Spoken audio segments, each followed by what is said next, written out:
Hey guys, so I have a Fragment for you today, and it's on My Name is Memory by this author, and I'm going to read you a fragment of it.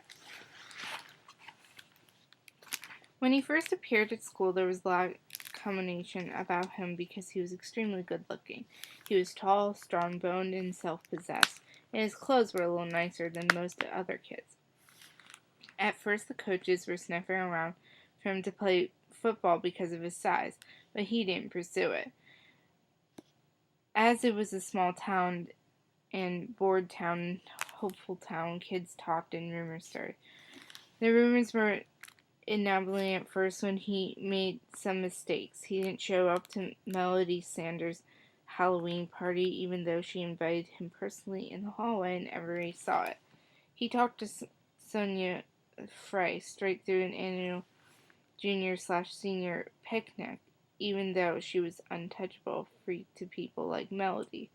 It was a delicate social ecosystem they lived in, and most people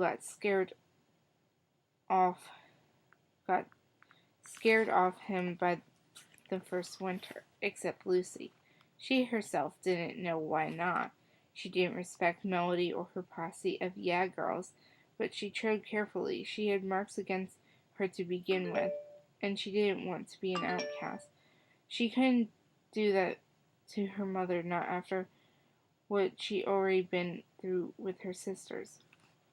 Nor was Lucy the kind who liked difficult difficult boys. She didn't.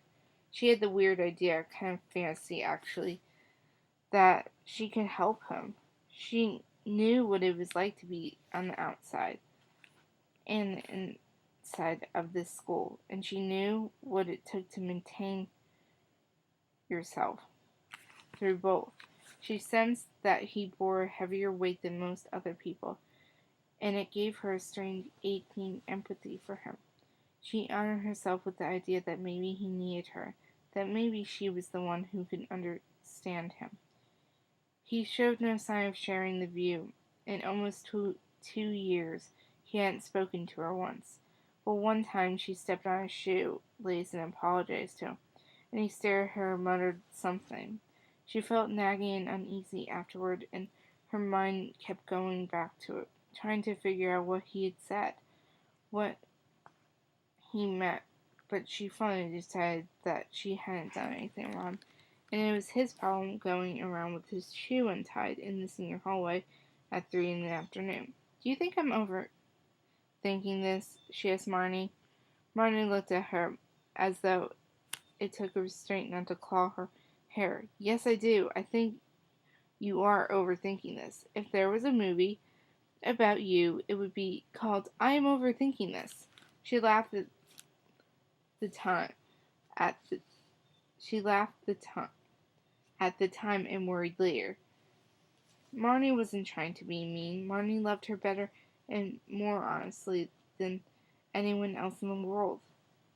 With the possible exclamation of her mother, who loved her instantly, if not honestly, Marnie hated to see her spend so much of her of herself on someone who didn't care. Lucy suspected he was someone kind of a genius, not that he did or say anything to let you know.